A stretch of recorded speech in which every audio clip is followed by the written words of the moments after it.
Podium Podcast. Lo mejor está por escuchar.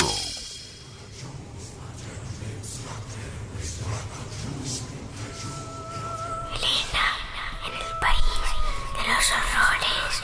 Con Elena Merino en Podium Podcast.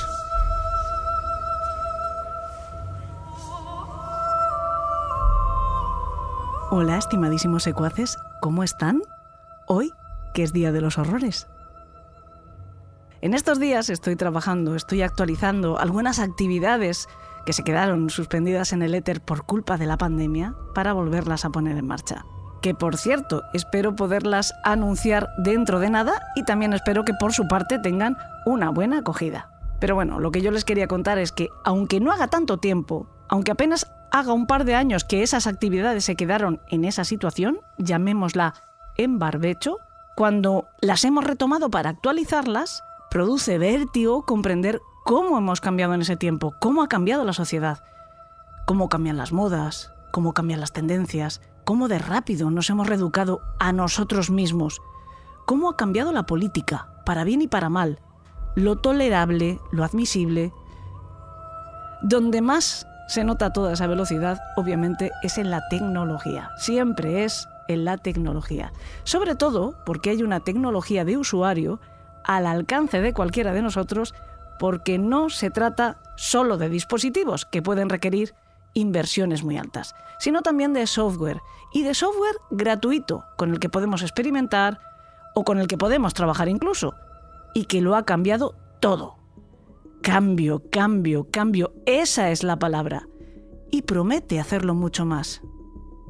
Y hay miedo, hay preocupación, pero también hay ilusión y hay nuevas perspectivas.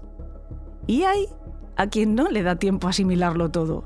Si todavía estamos asombrados de haber puesto un pie en la luna. El ser humano evoluciona y el ser humano es, a la vez, el mismo cafre desde que salió de las cavernas.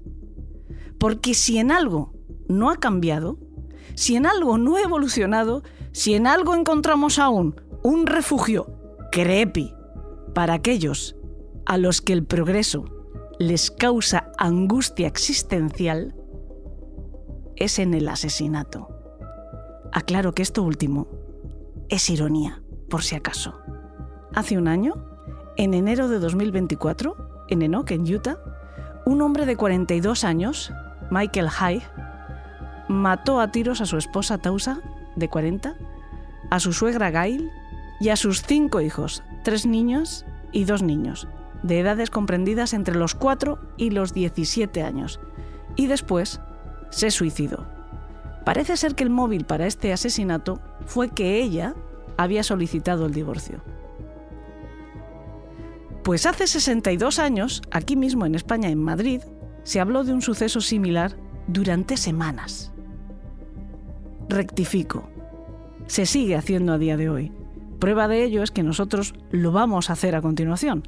De hecho, lo vamos a biopsiar prácticamente, como nos gusta hacer a nosotros con cada expediente que abrimos. Pero es que además vamos a tener la suerte de contar hoy con la experticia de Victoria Pascual.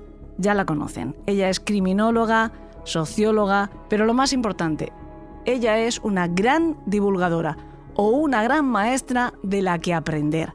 Autora del libro Asesinas, ¿por qué matan las mujeres?, que tienen recomendadísimo por nuestra parte. Victoria Pascual, muchísimas gracias por volver a Elena en el País de los Horrores. ¿Cómo estás?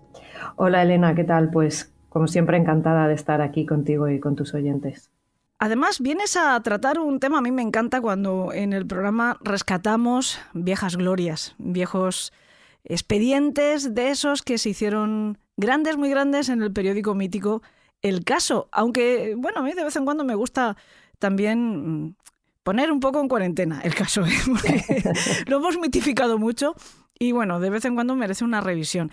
Quizá no precisamente con este crimen que conmocionó y mucho a la sociedad española, y desde luego no es para menos, porque tiene pues todo lo necesario para convertirlo en una película de terror. Y de hecho, así ha sido, ¿no? Es el crimen que inspira esa película de hace muy poco tiempo que se llama Malasaña 32, me parece, ¿no? Sí. Aunque es verdad que en la película, bueno, pues ya han metido una serie de elementos más paranormales. El crimen de la calle Grilo es uno de los nombres que se le ha dado, también de la Casa Maldita, porque veremos que no hay un solo asesinato circunscrito en esa dirección, en ese edificio. Me temo que la casa se ha ganado a pulso su mala fama.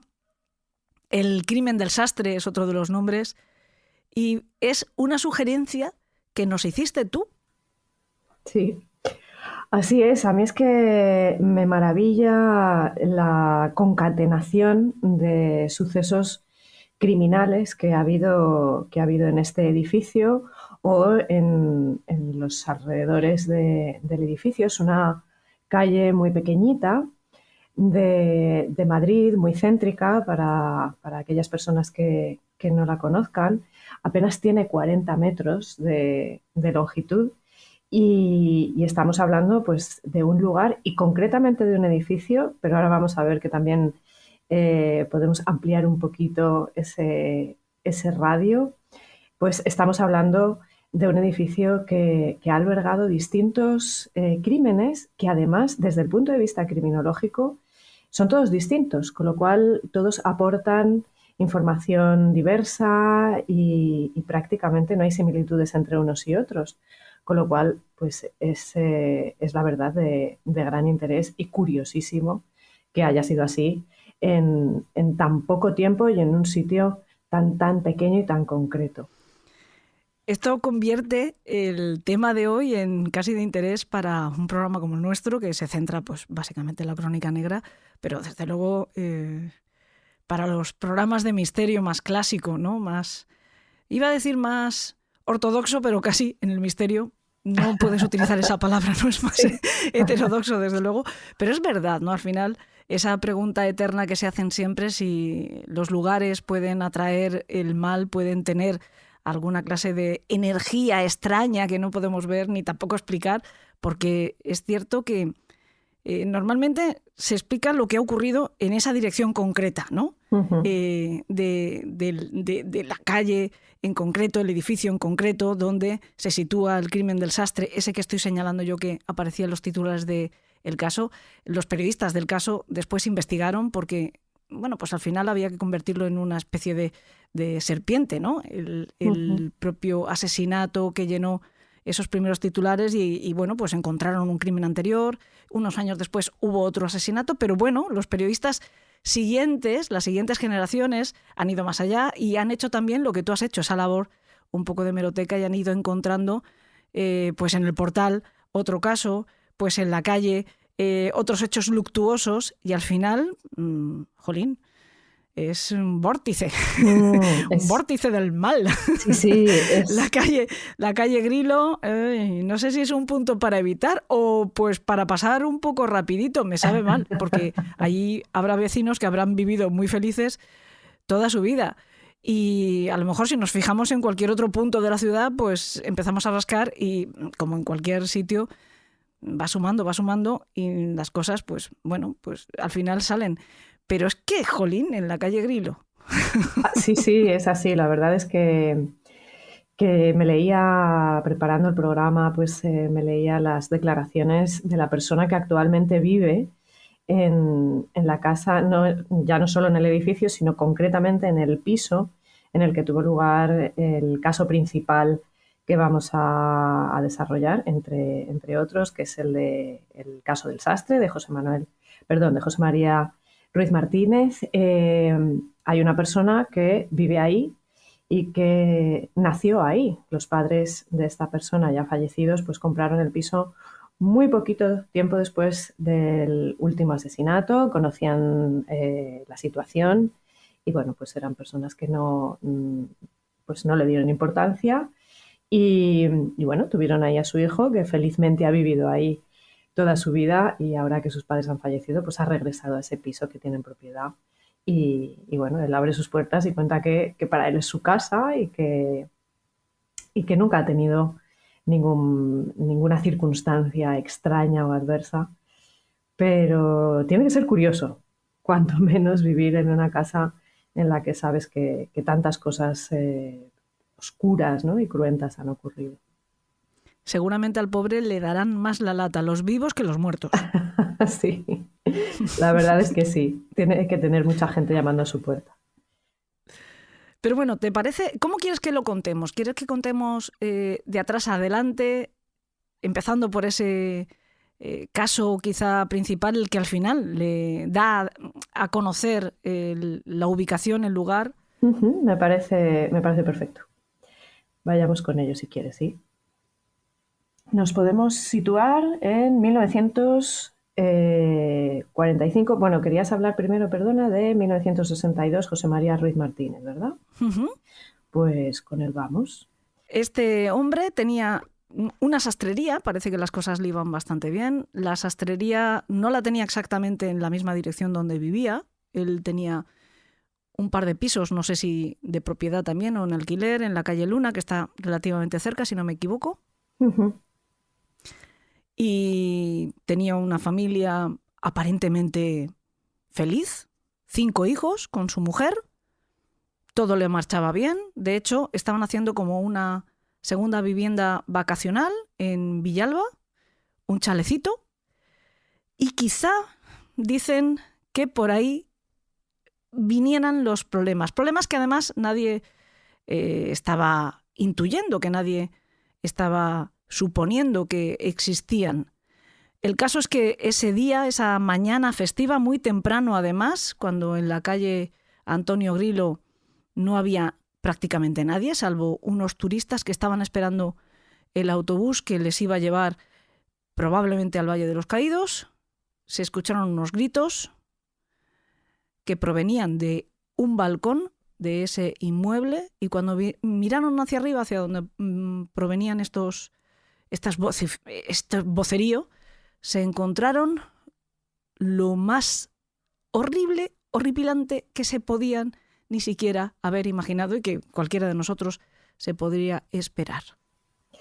Sí, como bien dices, es una imagen terrible la que ven. Efectivamente es día festivo porque estamos hablando del 1 de mayo, que es el Día del Trabajo, y por lo tanto, pues por lo menos aquí en España, pues lo celebramos sin trabajar. Y cuando miran para arriba, pues lo que ven es un hombre todavía en pijama, pero un pijama cubierto de sangre, y pues un hombre que está dando muestras de no encontrarse en un estado mental estable, sino todo lo contrario, está con un estado alterado de la conducta. Y este hombre pues empieza a enseñar pues cadáveres de niños, concretamente cadáveres de los que eran sus hijos. ¿Qué había pasado este 1 de mayo en la casa de Antonio Grilo, número 3? Pues José María Ruiz Martínez, este sastre de profesión, parece ser, por lo que cuentan algunas crónicas, tenía muchos problemas de deudas. Como has comentado, se había embarcado en el proyecto de tener una casa vacacional, un chalet concretamente, en Villalba, y parece ser también que padecía un trastorno con el juego. Parece ser que tenía también pues, un problema de ludopatía, y pues en este caso pues toda esa circunstancia de dificultades económicas, imagino también, ¿no?, de un sentimiento de culpabilidad y responsabilidad hacia el porvenir de su familia, ¿no?, de su mujer y de sus 5 hijos, pues pudo desencadenar todo este drama. Hablamos de que José María asesinó a su mujer en esa madrugada del día 1 de mayo. Asesinó también a sus 5 hijos, que tenían edades comprendidas entre los 14 años y apenas llegaba a 2 años la más pequeña. Entonces, José María después de asesinar a toda su familia, pues llama a la Policía Nacional telefónicamente y refiere qué es lo que ha hecho. Y hay un dato, él tiene una solicitud que es, bueno, nos puede parecer ahora curioso, pero encaja mucho en la época en la que nos encontramos, en 1962, que es que llama o quiere que llamen, que le faciliten a un confesor, concretamente a un padre carmelita, ¿no es así?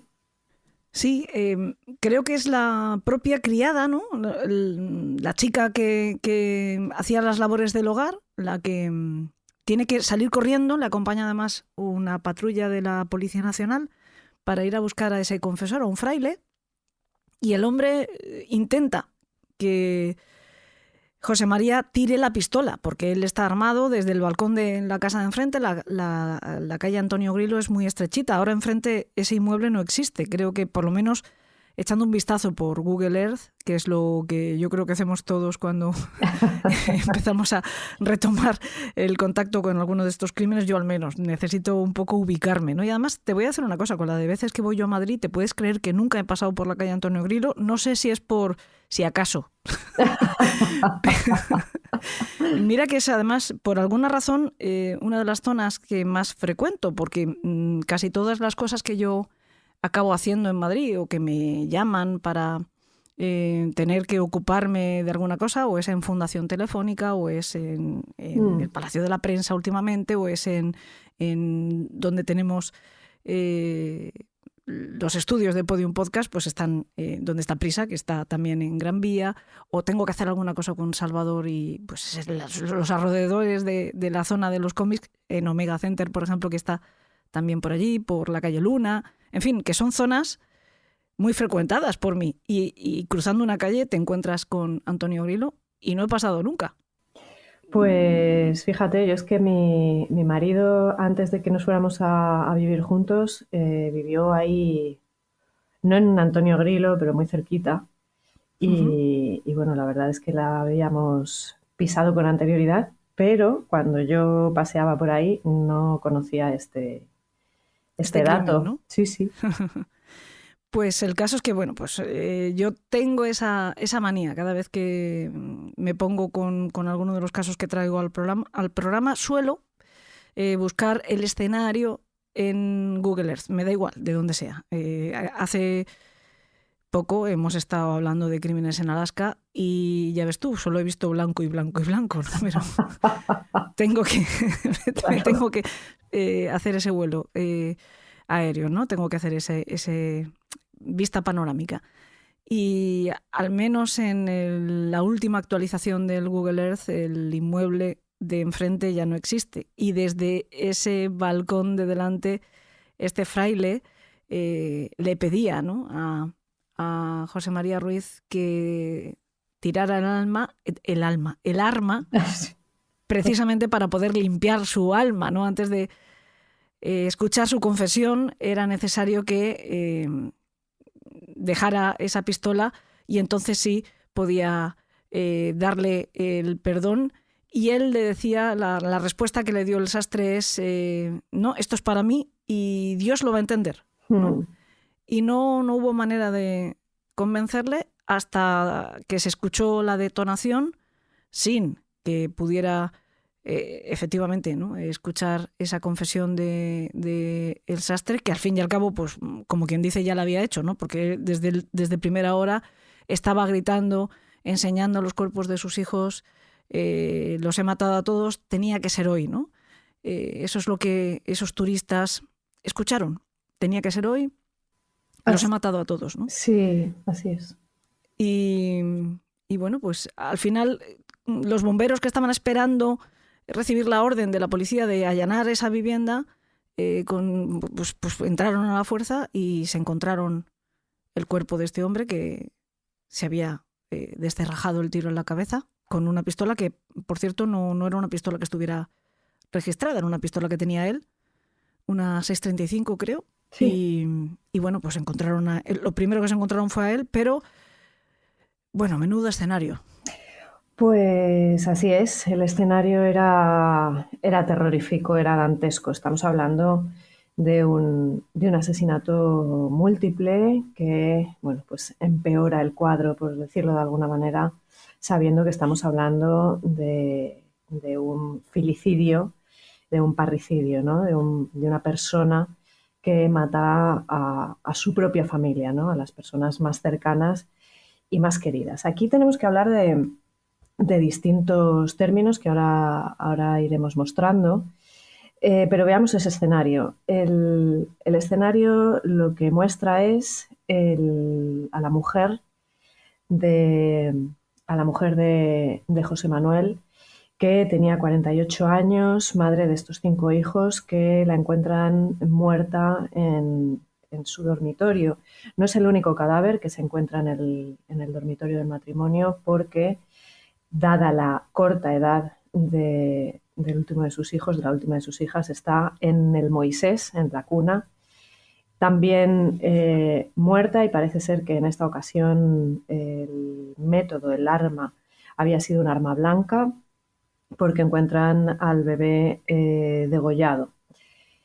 En otra de las estancias, concretamente en el baño, vamos a ir viendo ahora vamos a ir viendo los cadáveres de todos los hijos. Pues en el baño encontramos al mayor de ellos, con 14 años, que se encuentra con un tiro en la garganta.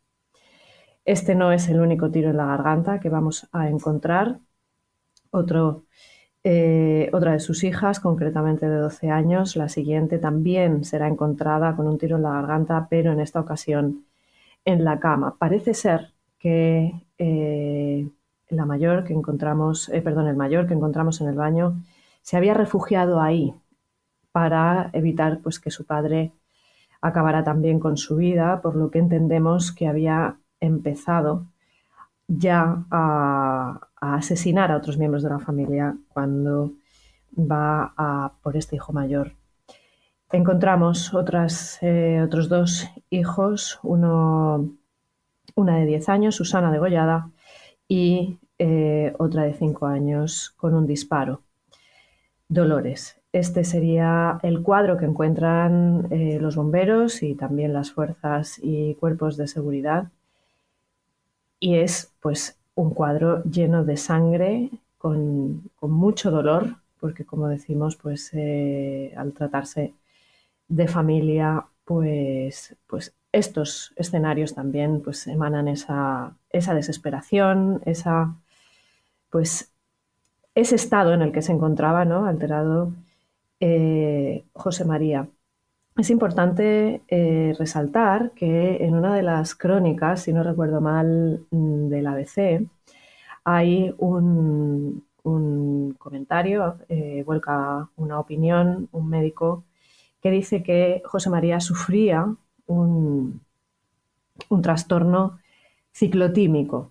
Los trastornos ciclotímicos son unos trastornos mentales que en gravedad se situarían por debajo del trastorno bipolar, pero vienen de la misma familia, y es una enfermedad maníaco-depresiva, y la persona que la sufre, pues, va teniendo oscilaciones del estado de ánimo, pues durante periodos de tiempo, ¿no? Entonces pueden oscilar entre esos estados depresivos en los que se supone que se encontraba esta persona, el asesino, hasta otros estados en la parte completamente contraria emocional, que serían estados de euforia emocional, ¿no? Investigando sobre la ludopatía y la ciclotimia, es curioso ver que hay estudios que relacionan estos 2 trastornos, ¿no? Parece ser que esta ciclotimia podría encontrarse en un número importante, como para relacionarlo, de personas que padecen también este trastorno ludopático. Es decir, que quizá por aquí podríamos ir encontrando un poquito, sumado, pues, a esa angustia, a esa ansiedad, a esa responsabilidad última que sentía sobre su familia. De hecho, es que hay también crónicas que decían que se le había oído decir frases como siento haber traído 5 hijos al mundo para que sufran, etcétera. Pues quizá, y ahí no lo sé, podemos, si quieres verlo, podríamos estar hablando de un suicidio ampliado. ¿Qué opinas?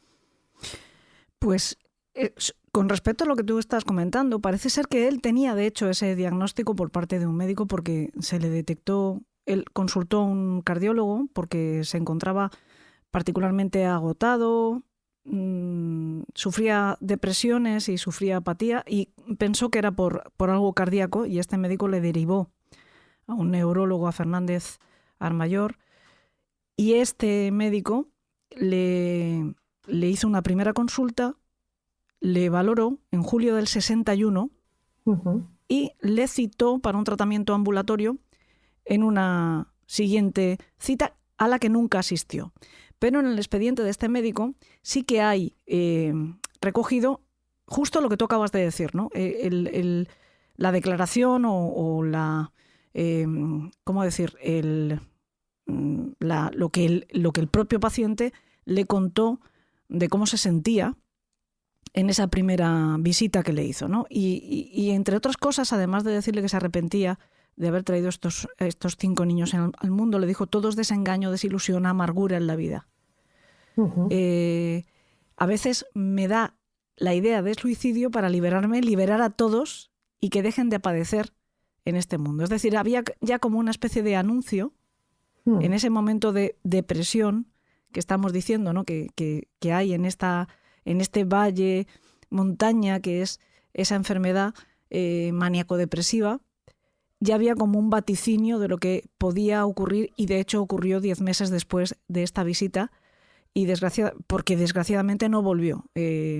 Este médico incluso le llegó a aconsejar que se recluyese, que hubiera un periodo de internamiento en una institución y pues el sastre José María Ruiz, entiendo que quizá por esa necesidad que tenía de dinero, pues por la ludopatía, por las deudas adquiridas, por el chalet que estaba construyendo, por una serie de cosas, entiendo que la rechazaría. Y porque también en los años 60 yo creo que el tema de la salud mental, si requería internamiento, si requería tratamiento, también había ahí un enfrentarse a una exclusión social, ¿no? A un estigma, porque incluso hoy por hoy, que ya estamos todos tan hechos a hablar de salud mental, que casi es una moda, casi el poder hablar de tu salud mental te hace estar in, ¿no? Sí. Bueno, lo de in ha sonado muy, muy de moda.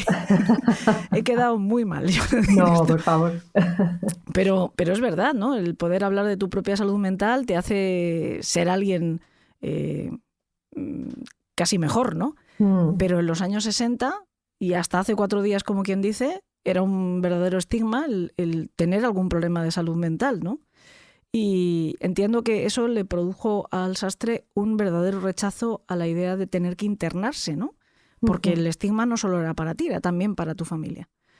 Y este hombre también denota un cierto orgullo. Cuando lees cosas de su historia, denota un cierto orgullo. Hay una cosa, además de hablar de este tema, si te parece, por cierto, me ha llamado también mucho la atención a quién consultan para que determine que esto es un suicidio colectivo, porque lo llama suicidio colectivo, que, ojo, los demás no han elegido suicidarse. En todo caso, también hay un término que se utilizó durante un tiempo en criminología, que era ¿cómo era? Suicidio por por compasión. Que también es un tanto terrible. Creo que es un término que se está revisando o se ha revisado ya, ¿no? Pero lo de suicidio colectivo es como para... Ojo, un momento, vamos a pararnos a pensar en lo que estás diciendo. Quien dijo esto es el doctor López Ibor, el famoso doctor López Ibor, ¿no? Bueno, a López Ibor creo que le han revisado ya de todo, al pobre López Ibor. Pero bueno, él fue el que dijo que esto no es un suicidio colectivo. Entiendo que también se refería a lo que después se ha llamado suicidio por compasión, ni una cosa ni la otra. Es un asesinato en masa o un asesinato múltiple. Sí. quizá porque el sastre consideraba que efectivamente la familia no iba a poder vivir sin él. Sí, es muy importante explicar estos términos porque no se debe confundir un suicidio ampliado con un suicidio-homicidio.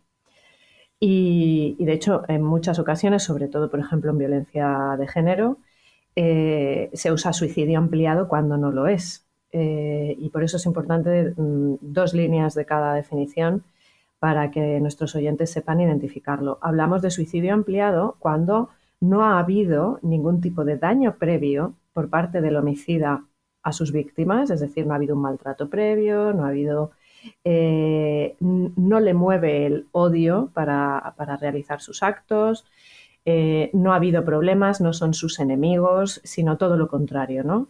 Se tiene que ver en el caso, que en este yo creo que sí podríamos hablar de suicidio ampliado, porque no hay, también es cierto que era una época en la que no se hablaba, ¿no?, del maltrato doméstico, de la violencia de género, pero de momento no parece que haya nada que así lo indique, y sin embargo sí hay evidencias de que esta persona se encontraba, bueno, aparte de con un trastorno, con una gran culpabilidad, ¿no?, con un gran sentimiento de culpabilidad, de esa visión pesimista que también acompaña al suicidio ampliado, de la vida, del porvenir, etc.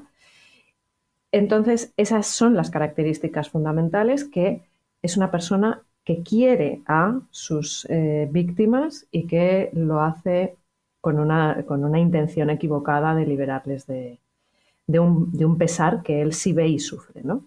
Y por otro lado, el suicidio-homicidio es aquel en el que la persona que asesina a sus familiares, a su mujer, a sus hijos, etcétera, lo hace o bien con motivación de venganza o con motivación de expresar en su última forma, que es el asesinato, pues esa violencia machista o ese maltrato, si no es violencia de género, etcétera. Y es importante que los 2 términos queden separados y sepamos emplearlos. Hay otra cosa en este caso que puede ser una pista que no riñe con todo lo que estamos diciendo, con este trastorno que él padecía, con la ludopatía, que yo creo que al final son elementos que se alimentan uno al otro y que también, bueno, pues esto puede indicar el tema de las deudas, ¿no? Porque cuando él se asoma a ese balcón, esa imagen dantesca, terrorífica, de el hombre en pijama, cubierto de sangre, exhibiendo el cuerpo inerte de sus hijos después de que él haya acabado con sus vidas. Él está gritando, que es lo que llama la atención de las pocas personas que están en la calle.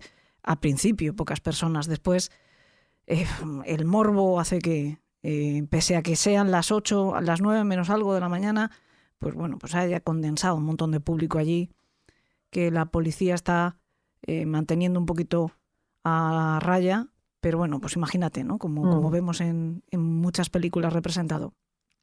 Él está gritando, dice: los he matado a todos, los quería mucho, tenía que hacerlo hoy, pero además de eso, también dice: lo he hecho por no matar a otros canallas. Él deja para misterio eterno, porque no se va a conseguir aclarar nunca, esta frase ahí. O sea, hay otros canallas, hay alguien que le causa esa desazón, ese estado completamente tenso, alterado, que le lleva a cometer semejante atrocidad, que podrían ser los deudores. Uh-huh. Entiendo yo que podría ser alguien que le está presionando hasta llevarle a un límite semejante a este, que podrían ser los deudores de juego. Claro. No sé. Sí, podemos también imaginar la época, ¿no? Y aquí amplío un poco lo que llamábamos al principio ese radio de acción de la energía oscura que tiene este edificio. Vamos a contextualizar también el crimen, que es muy importante desde un punto de vista criminológico. Estamos hablando de los años 60 en España. se está empezando a abrir esa, esa autarquía, ¿no? Ese aislamiento que estábamos teniendo para con otros países. Estábamos empezando a salir de la posguerra, pero empezando a salir. Aunque veamos imágenes pues, de jóvenes bailando, etcétera, todavía había muchísima miseria, muchísima marginalidad y teníamos un mundo criminal muy soterrado porque el franquismo bueno, pues tenía sus propias formas de controlarlo, pero también sus propias formas de invisibilizarlo. Entonces, estamos hablando de lo que en análisis geográfico del delito llamamos punto caliente o hotspot. O sea, si ya ampliamos un poquito más lo que ocurre en esa época, en esa zona, vemos que estamos también pues, en una zona en la que hay muchos ajustes de cuentas, estamos en una zona en la que se dan atropellos, en las que hay otro tipo de delitos que no son quizá tan llamativos como este caso que tenemos hoy entre manos, pero estamos hablando de una zona peligrosa, ¿no? En la que hay una concurrencia de distintos delitos, con lo cual no es para nada descabellado pensar que este hombre estuviera sufriendo también pues, amenazas, con que le hubieran emplazado a entregar determinado dinero por sus deudas y si no, pues algo malo podía pasarle a él o a su familia.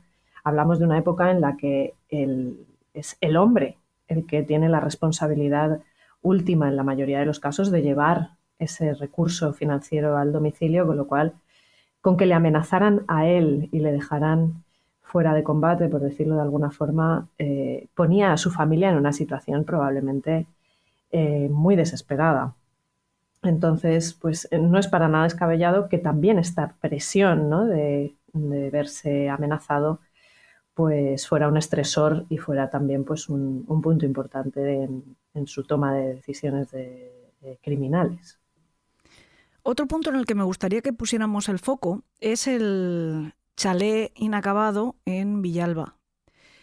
Cuando hablan de esta casa, hablan de que él cambiaba continuamente de idea, pero no simplemente que cambiara de idea de, uy, pues ahora me gustaría que esta pared estuviera aquí, ahora me gustaría ampliar el salón, ahora me gustaría cambiar los baldosines del baño, sino que incluso cambiaba de idea sobre obra ya construida. Es decir, ahora quiero que tiréis abajo este muro porque quiero que lo retranquéis 2 metros. Y ahora quiero que donde habéis levantado esa pared, abráis una ventana. Y ahora quiero que, es decir, echar marcha atrás a obra ya construida o avanzada, de tal manera que los obreros, las brigadas que le estaban haciendo la obra, directamente dimitían, lo dejaban tirado y decían no podemos trabajar con usted, se marchaban. Otra brigada de obra. A los 4 días exactamente lo mismo. Esto suponía además pues, un altísimo coste.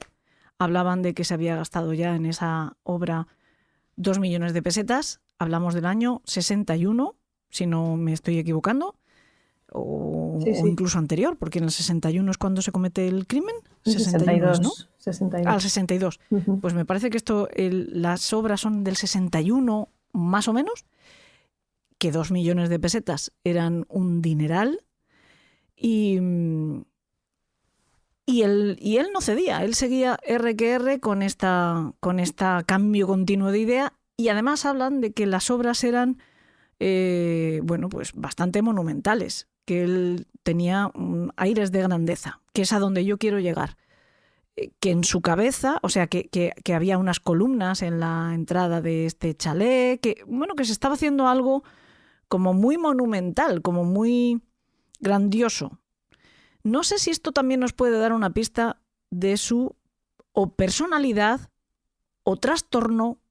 No sé muy bien si esto puede también hablarnos algo más profundamente de lo que había en la cabeza del sastre. Pues sí, hombre, esto en perfilación criminal todo nos da información, ya no solo en la escena del crimen, sino pues esa autopsia psicológica, ¿no? En la que nos basamos en en todas sus experiencias vitales anteriores para poder acercarnos un poco a cuál era su realidad. Esto nos indica varias cosas, ¿no? Una de ellas es esos cambios, ¿no?, tan frecuentes de opinión, en los que pues, podemos también ver que probablemente detrás había esos cambios emocionales, ¿no?, que sufren las personas ciclotímicas. Uno no quiere lo mismo cuando está padeciendo una depresión profunda que cuando vive un momento eufórico, ¿no? Tenemos ese cambio ahí emocional que puede realizar también cambios por supuesto, en nuestra conducta y en nuestros deseos y en nuestras ideas. También lo que nos dice es que tenía un mal manejo de la economía, porque el asunto, cualquier oyente que se haya visto inmerso en una obra, o bien sea dentro de su hogar o haya contratado a alguien para que le cree una casa desde cero, sabrá que los cambios, sobre todo, lo que generan son inversiones cada vez más altas de dinero.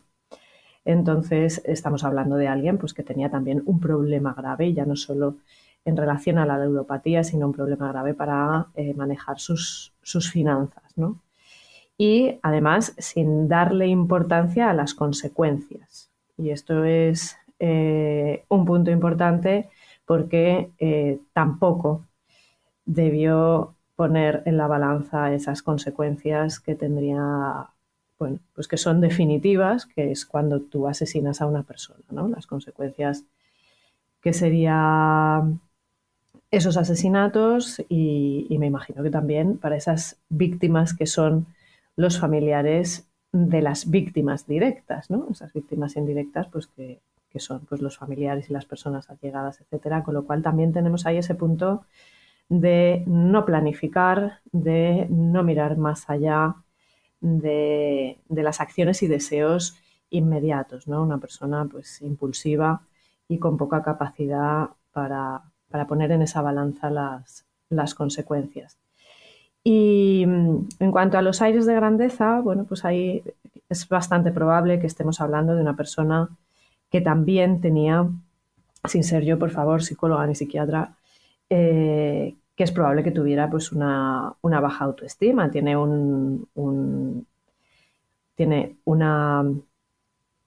profesión, la desastre. Él era, por ejemplo, de Granada, que esto es otro factor de riesgo. Es posible que él tuviera cierto desarraigo, factor de riesgo criminológico, que tuviera cierto desarraigo en el sentido de que probablemente su familia pues, estuviera lejos. Habría que ver si esa familia era de origen humilde, lo cual podría explicar pues, esta baja autoestima, que podría dar lugar pues, a la necesidad de que todo el mundo viera cómo se había enriquecido, cómo era un hombre de éxito, etc. Por ahí yo creo que pueden ir un poco los tiros. También quizá la adicción a las quinielas, esa necesidad de ganar más dinero, porque no le iba mal la sastrería. La sastrería, que tenía esos 2 pisos que he comentado yo antes, incluso tenía un acuerdo como una especie de, no sé cómo se llama, una contrata con Renfe, que tener una contrata con una empresa de uniformes, digo yo que es una cierta garantía para alguien que hace uniformes o trajes, sí, no, ¿no? desde luego. Te da una cierta seguridad, o sea que no le iba mal al hombre, aunque es verdad que era una familia bastante numerosa y bueno, pero tenía asegurado una cierta estabilidad. Yo creo que esa estabilidad se la cargaba él precisamente con esa adicción al juego, pero también denota una cierta ambición, o sea que me cuadra muy bien con lo que estás explicando de que quizá tenía ese complejo de inferioridad y esa necesidad, por lo tanto, de demostrar que había conseguido salir de un origen posiblemente humilde, porque la adicción a las quinielas también es como querer ganar mucho más, o sea, con esto no es suficiente, quiero hacerme rico rápido, ¿no? Estamos hablando de una adicción importante, porque creo que llegaba incluso a gastarse 7.000 pesetas, que a mí personalmente, hoy por hoy, el equivalente a 7.000 pesetas ya me parece mucho para gastarte en unas quinielas, pero es que yo soy muy ratilla. O sea, 7.000 para los que no han manejado pesetas. Hoy estoy quedando yo muy boomer, ¿eh? Hoy estoy quedando muy boomer. Soy mucho más moderna, por favor. Pero hoy toca así. Hoy, como nos hemos metido de lleno en el caso, pues me he pintado de blanco y negro en todo, en el espíritu, sí. En todo. Pero el equivalente a 7.000 pesetas pues es poco más de 6 euros. A mí ya me parece mucho para gastarse en unas quinielas, pero es que yo no soy jugadora para nada, ¿no? Bueno, son 6 euros, pero hablamos de que 7.000 pesetas podía ser un sueldo. Claro, efectivamente, pero es que en el año 61, esto era un dineral, eso era mucho dinero. Entonces, estamos hablando de invertir muchísimo para intentar hacerte rico rápido con unas quinielas. Y de hecho, que mira, ahí te lo dejo también por si te apetece otro día que nos pintemos de blanco y negro. Tenemos el crimen de las quinielas, que se ocurrió aquí en mi tierra. A mí me encanta pintarme de blanco y negro, así que cuando quieras. Ese es otro clásico del caso también, ¿no? Uh-huh. Y porque eran sistemas, métodos en una España muy deprimida para intentar rápidamente hacerse rico, ¿no? Pero bueno, ya sabemos que nadie da duros a 3 pesetas, ¿no? Que era un dicho muy de la época y muy utilizado por Enrique Rubio. En fin, que todo eso me cuadra mucho con esa hipótesis que manejas o que estás planteándonos de que quizá tenía una baja autoestima y estaba intentando pues conseguir rápidamente convertirse en un hombre diferente, tal vez también de su origen, y llevar a su familia como a otro estatus, ¿no? Con ese chalet en Villalba, con una columnata de entrada, ser un millonario, ¿no? De repente, y lucir como tal. Y el no conseguirlo le arrastró a esa frustración tan enorme, acompañado por el trastorno que sin duda pues acabó en esta terrible tragedia. No sé si bueno, evidentemente no podemos llegar a ninguna conclusión. Manejamos al final los datos, yo creo que en este caso muy bien cubiertos por los periodistas de en su momento, ¿no? Que cubrieron todo este crimen, que como digo, pues al final les dio de sí para convertirlo en una pequeña culebra, ¿no? De alimentar pues varias semanas, porque el caso en este caso, valga la redundancia, era un semanario. Pero bueno, como decimos, se convirtió en una pequeña culebra porque en ese mismo inmueble pues se supo que se había cometido crímenes anteriores, ¿no? En el año 45 es cuando parece ser que se comete el primer asesinato, un asesinato que también queda sin resolver y también rodeado de misterio. En ese caso creo que queda sin resolver, me temo, que aparte de porque tuviera su complicación para la investigación, y yo, bueno, pues me voy a arriesgar a decir que quizá tampoco se tomaran todo el interés del mundo. Pues es probable. Bueno, lo voy a dejar ahí. Lo voy a dejar ahí. Es probable. Estás hablando del crimen de Felipe de la Braña Marcos. Hablamos de la víctima porque, como bien acabas de decir, pues no se supo nunca quién había sido el autor. Nos tenemos que ir pues 17 años atrás. Nos vamos al 8 de mayo de 1945. Una vez más, el contexto es posible que nos ayude. Hablamos de que tenemos ahora mismo acaba de terminar la Segunda Guerra Mundial, en la que España se ha mantenido, entre comillas, neutral, y estamos a tan solo 6 años de la finalización de nuestra guerra civil. Con lo cual estamos en un momento de mucha pobreza, de mucha marginalidad y también de mucho ajuste de cuentas de personas que han sido contrarias ideológicamente durante la Guerra Civil y bueno, pues, durante los años anteriores de la República, etc. ¿Qué ocurre? Que en este mismo edificio se encuentra a esta víctima, Felipe Felipe de la Braña, que es camisero, se dedica a esta profesión y es hallado muerto en su casa, que es también en Antonio Grillo número 3, en otro piso, y se encuentra más o menos a los 5 días. Se calcula que el cadáver lleva ahí, vamos, que Felipe lleva muerto unos 5 días, y se le encuentra en una casa en la que reina el desconcierto. Esto es, que estaba completamente desordenada, estaba todo revuelto, y se considera que el arma homicida es un arma contundente, como puede ser pues un martillo o una barra de hierro, etcétera. Y curiosamente se encuentra un mechón de pelo en su mano izquierda que pues la hipótesis y la evidencia indica que era del agresor y que por lo tanto pues había habido ahí un forcejeo, se había defendido antes de ser asesinado. Así que efectivamente este caso queda sin resolver. Yo decía que queda sin resolver o lo dejan sin resolver. Bueno, esto es una exageración por mi parte, porque es verdad que sí que hacen sus pesquisas, encuentran un cuaderno con 50 nombres de hombres. Uh-huh. ¿Qué pasa? Que esto hace sospechar que la víctima probablemente fuera homosexual. Uh-huh. Se investiga a 36 de esos hombres, todos parece que tengan coartada. 14 restantes, pues no hubo manera de contactar con ellos y al final pues queda, como digo, el vacante el nombre de quién dio el golpe mortal a esta persona. Pero consideran que, o se dice, que podía haber sido un crimen en venganza, que bueno, pues un crimen que no sé por qué ese tiene que ser un tipo de crimen y ya está. No sé, un crimen Sí. entre homosexuales, decían en la época. ¿Y qué? ¿Y qué quiere decir esto, no? Por eso Sí. digo que me da la sensación de que al final le ponían esa etiqueta y eso significaba déjalo a un lado. Sí, hombre, estamos... No me extrañaría.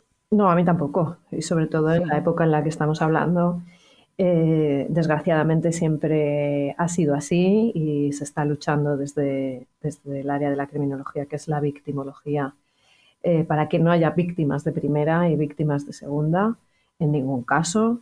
Pero esto no ha sido así siempre, ¿no? Esta conciencia que tenemos ahora de que todas las víctimas merecen su espacio, merecen sus derechos y un largo etcétera, no siempre se ha tenido así. Y bueno, pues la homosexualidad en los años 40, 50, etcétera, pues era delito. Estamos hablando de que se consideraban delincuentes las personas que tenían orientaciones sexuales distintas a la heterosexual.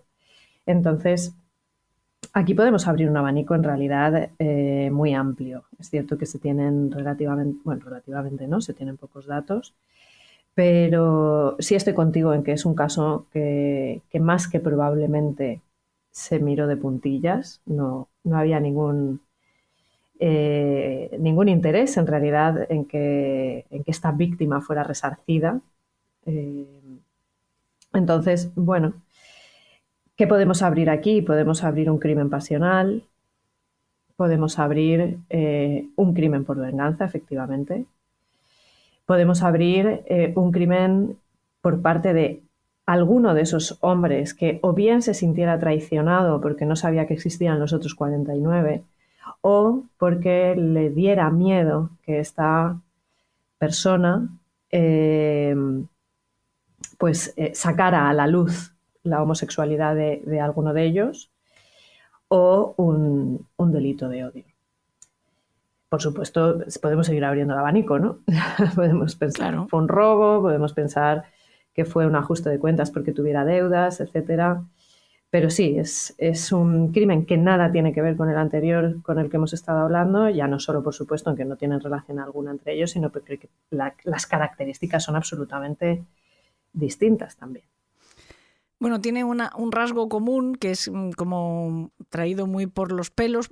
En vez de por los pelos voy a decir por los hilos, por aquello de que el primero que hemos contado, que es el segundo cronológicamente, es un crimen protagonizado por un sastre, en este caso es el victimario, y en este caso la víctima, el segundo que estamos contando, primero cronológicamente, la víctima es un camisero, que bueno, también se dedica a la costura. Ya digo que es un rasgo común traído por los hilos, ya está. No, en realidad no tiene nada más que ver. Y ahora volvemos a dar un salto en el tiempo para contar el tercer asesinato que se produce en ese inmueble, porque como lo oyen, hay un tercer crimen que en realidad en número de víctimas yo creo que ya esta sumaría pues 5, 6, 7, la séptima víctima. Uh-huh. En este caso es un infanticidio. No sé si es correcto decir infanticidio cuando es tan pequeño. Yo creo que sí, porque es hablamos de un correcto. bebé neonato. En este caso es un niño recién nacido y creo que puede ser que sea el crimen más fácil de analizar, seguramente, ¿no? Uh-huh. Así es, el término está perfectamente utilizado. Usamos infanticidio para el asesinato de un niño más o menos sobre todo entre los 0 y los 6 años, esa primera etapa más infantil.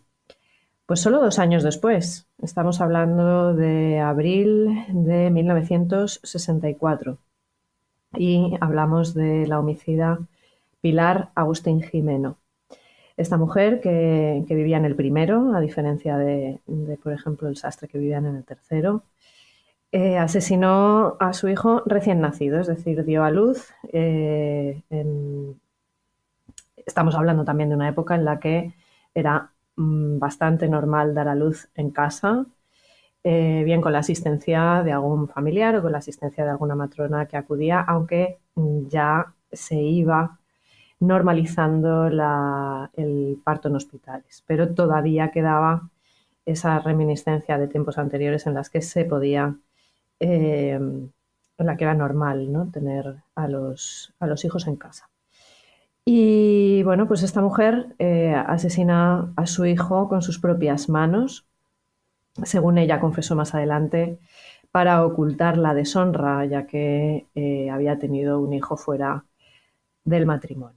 Y esto, pues, una vez más, en esa época tenemos que contextualizarlo, ya que sacar adelante a un hijo siendo soltera no solo era muy complicado, porque bueno, pues el acceso al mercado laboral de las mujeres pues era muy reducido todavía, sino que además pues iba a estar ya estigmatizada ella de por vida y también su hijo por ser un hijo que había nacido fuera del matrimonio, ¿no? Existía mucha presión social y podemos añadir que quizá también sumáramos una posible depresión posparto. ¿Y qué ocurrió? ¿Cómo salió a la luz este asesinato? Pues esta mujer, Pilar, imagino que no sabiendo qué hacer con el cadáver, cómo deshacerse de él, lo envolvió en una toalla y lo guardó en un cajón. Y 2 días más tarde, pues este cadáver fue encontrado por su propia hermana, ¿no?, por la tía del niño fallecido, que dio la voz de alarma. Ella además creo que tuvieron que ingresarla un par de días después también porque tenía una fuerte hemorragia, porque bueno, pues 2 días después de ese parto en casa no consiguió recuperarse y me parece, no sé si estoy equivocada, creo que la tuvieron que llevar al hospital y entiendo que allí se dieron cuenta de que había estado embarazada y había dado a luz, porque creo que consiguió ocultar el embarazo porque ella tenía un cierto sobrepeso. Pero si te das cuenta, hay algo que sí es común en estos 3 crímenes que hemos contado. Los prejuicios. Los prejuicios detrás de cada uno de ellos, ¿no? El primero, también es verdad que nos movemos por lo menos en alguno de ellos en el terreno de la conjetura, ¿no? Pero En el primero de ellos, él no quiso asistencia psiquiátrica, no quiso volver a la consulta, no quiso internarse. Yo he especulado con que pudiera ser por evitar el estigma social de tener que ingresarse en lo que entonces llamaban manicomios, ¿no? O residencias, asilos para personas que estaban un poco frenopáticos, ¿no? El frenopático, lo tenía en la cabeza. Sí. Ingresarse en el frenopático pues no estaba como muy bien visto, ¿no? Normalmente se inventaban alguna explicación extraña para justificarlo. El segundo crimen que hemos contado, pues hemos especulado con la posibilidad de que quizá no se llegara a buen puerto en la investigación porque consideraran una víctima de segunda por el hecho de que fuera homosexual. Y en este tercero estamos especulando con la posibilidad de que la madre acabara con el recién nacido porque era una madre soltera y no hubiera podido seguramente llevar una vida normal por el qué dirán. Al final, ¿cuál es el gran asesino? Sí, ¿Cuál es el gran asesino? Es fundamental, bueno, iba a decir bajo mi punto de vista, ¿no? Según la teoría y la ciencia criminológica, es absolutamente fundamental contextualizar cada caso, porque uno de los factores que intervienen y que es importantísimo, pues es el factor cultural, otro es el momento histórico en el que se vive, otro es la sociedad en la que está uno inmerso, es la estructura de esa sociedad, son los valores que en cada momento pues nos van rigiendo, ¿no? Entonces, estamos hablando pues, de esa criminología en blanco y negro, ¿no? De ese que comentabas tú. Hay que ponerse en situación y hay que ver a través de unos ojos distintos. O sea, el ojo antropológico que decía una de mis profesoras es fundamental para entender no solo un crimen de sangre, sino cualquier delito. Es importantísimo siempre situarlo. Y estamos hablando de una sociedad muy opresiva, la vigilancia que llamamos nosotros vigilancia informal, que no es la formal, que serían las fuerzas y cuerpos de seguridad, etcétera, las autoridades oficiales, sino esa vigilancia informal del vecino, de los padres, de los hermanos, del marido, de los compañeros de trabajo, que también nos van marcando, ¿no? Ese camino que se supone que tenemos que ir siguiendo, pues esa vigilancia informal en los años 40, en los años 60, que decir que ese primer asesinato del que hemos hablado, del hombre degollado en frente, pues era muy grande y hay que tenerla en cuenta, claro. Hay un dicho que dice, vive y deja vivir. Por algo será, es precisamente lo contrario a morirse, ¿no? Sí. Vive y deja vivir, es la clave, es no tengas prejuicios, deja que los demás hagan su vida y así no les verás, no les obligarás ni a ninguna de estas atrocidades ni a muchas otras que vivimos a diario. Decíamos que al final en la zona han ocurrido muchas cosas, atropellos, asesinatos como el ocurrido exactamente en ese inmueble. Incluso en una investigación hecha por Juan José Montejo, decían que en esa zona, hace muchísimos años, no sé el siglo, ya buscar el dato exacto, es que hubo un cementerio. Ya estamos como un poltergeist. No indio, pero sí que era donde acababan, había como unas fosas comunes donde acababan pues las personas con menos recursos, ¿no? No sé. No me gusta tampoco renunciar a la parte romántica de las historias que evocan, ¿no? Las historias que dan, como digo yo desde hace muchos años, sé que el término no es correcto, pero a mí me gusta utilizarlo así, apechusque. Yo sé que los apechusques son cosas y objetos que sirven, pero a mí me gusta utilizarlo para decir que dan cosa, que dan miedo, ¿no? Yo digo que dan apechusque.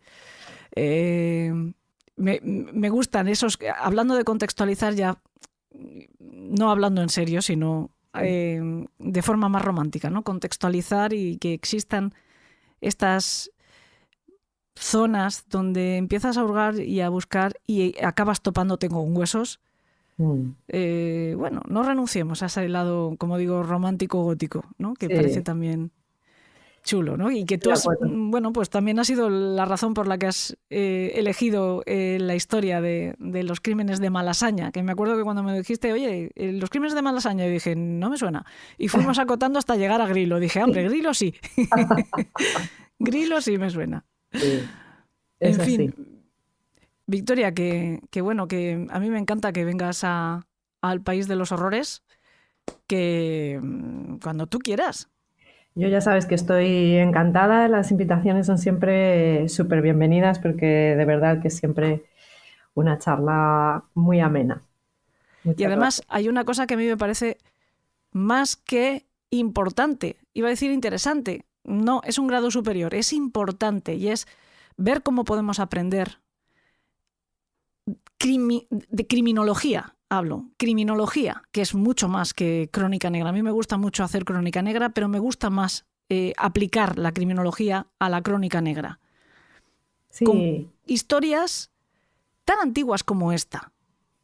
¿Cómo podemos ir más allá del dato, de la fecha, el nombre, la descripción y analizar y comprender qué es lo importante? Porque, bueno, de esto hace demasiado tiempo, ya no queda nadie de los que vivieron o los que murieron entonces, pero sí podemos analizar qué ocurrió, incluso moviéndonos en un terreno más especulativo. No pasa nada, porque vamos a jugar con una hipótesis que se podría aplicar a otro caso más reciente o que esté por venir, desgraciadamente, porque del crimen no creo que nos vayamos a poder librar nunca. Y eso es lo que a mí me interesa, y eso es lo que creo que es útil, necesario e interesante. Y creo, humildemente, que es lo que podemos aportar desde este podcast. Más allá de contar historias que salpiquen, que bueno, está bien, entretienen, pero no es necesariamente nuestro objetivo. Así que muchísimas gracias, Victoria, y por favor, que no hace falta que yo te invite, que esta es tu casa y tú entras y sales cuando tú quieras. pues genial, de verdad que muchas gracias porque, como digo, estar aquí siempre es una alegría, siempre aprendo y siempre es muy interesante. Así que en breve nos vemos en otra. Un saludo para ti, un saludo, un abrazo enorme y para todos los oyentes.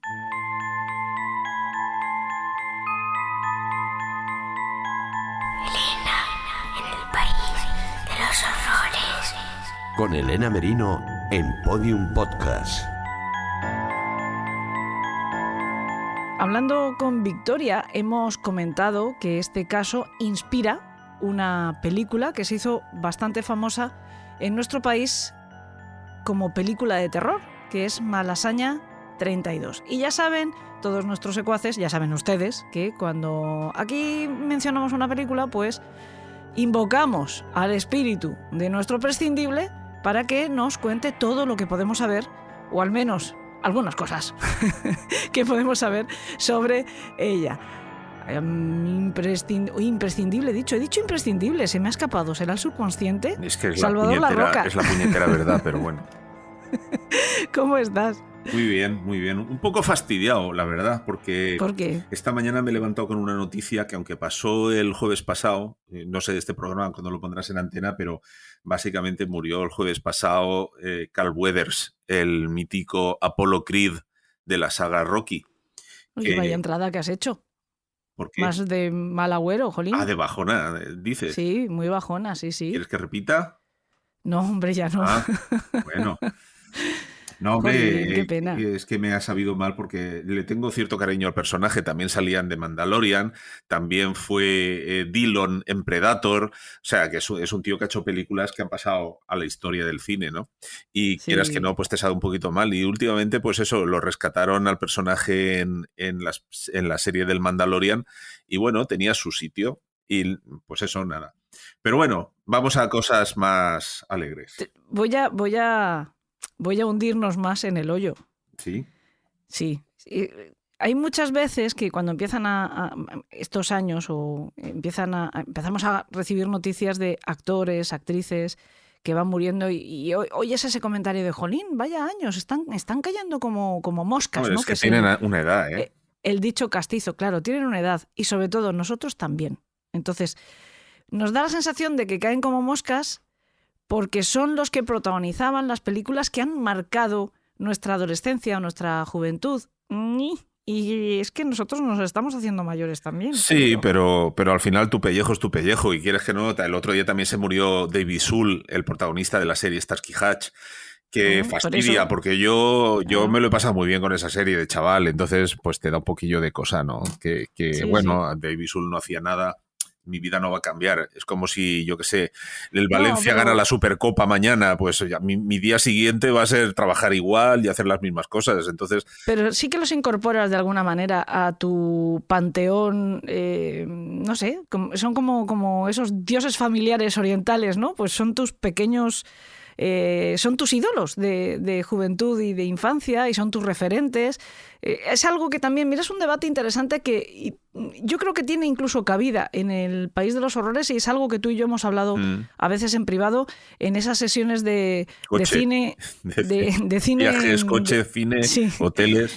Hoteles de cine de serie B que nos pegamos tú y yo buscando esa película que todavía no ha sido rodada para matar el tiempo. Y es que cuando éramos chavales, nosotros que vivimos la infancia y la adolescencia pues por los 80, 70, 80, aunque tenemos un escalón de diferencia de edad tú y yo, pero más o menos las referencias cinematográficas son las mismas, las compartimos. Uh-huh. Y también coincidimos en que los valores mayores, los valores los adquieres de tu familia, ¿no? De tus padres, son los que te enseñan los principios que uno tiene, ¿no? Lo que va a guiar después su personalidad y su carácter de cara a los demás. Cómo va a ser, si va a ser honesto, si no va a ser honesto, si va a ser trabajador, etcétera. Pero luego tienes como unos valores mayores, ¿no? Una épica que guía también heroicamente tu vida. Y tú y yo siempre lo hemos comentado, que tienes como unos héroes referentes que nos los ha dado el cine. Sí, ¿no? Pues mira, tú y yo tenemos además coincidimos.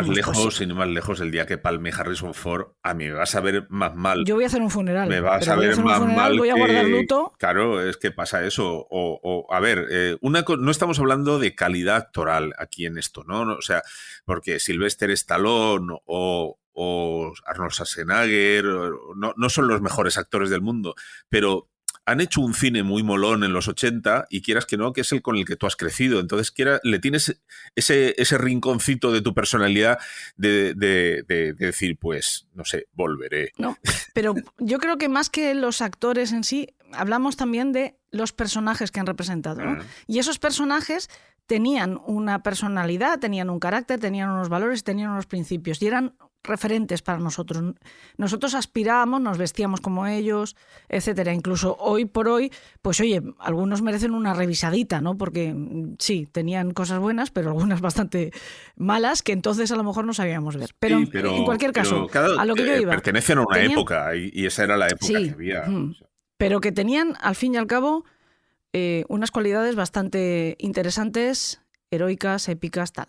Y sin embargo, hoy en día, muchas de las películas que pueden consumir la gente más joven, hablo de adolescentes, no van a encontrar eso. O sea, los personajes que les están poniendo delante, el 80% de ellos, o sea, yo te lo he dicho siempre, en las películas de terror actuales yo voy con el monstruo desde el principio y tengo la suerte de que generalmente gana el monstruo, porque casi todas acaban fatal.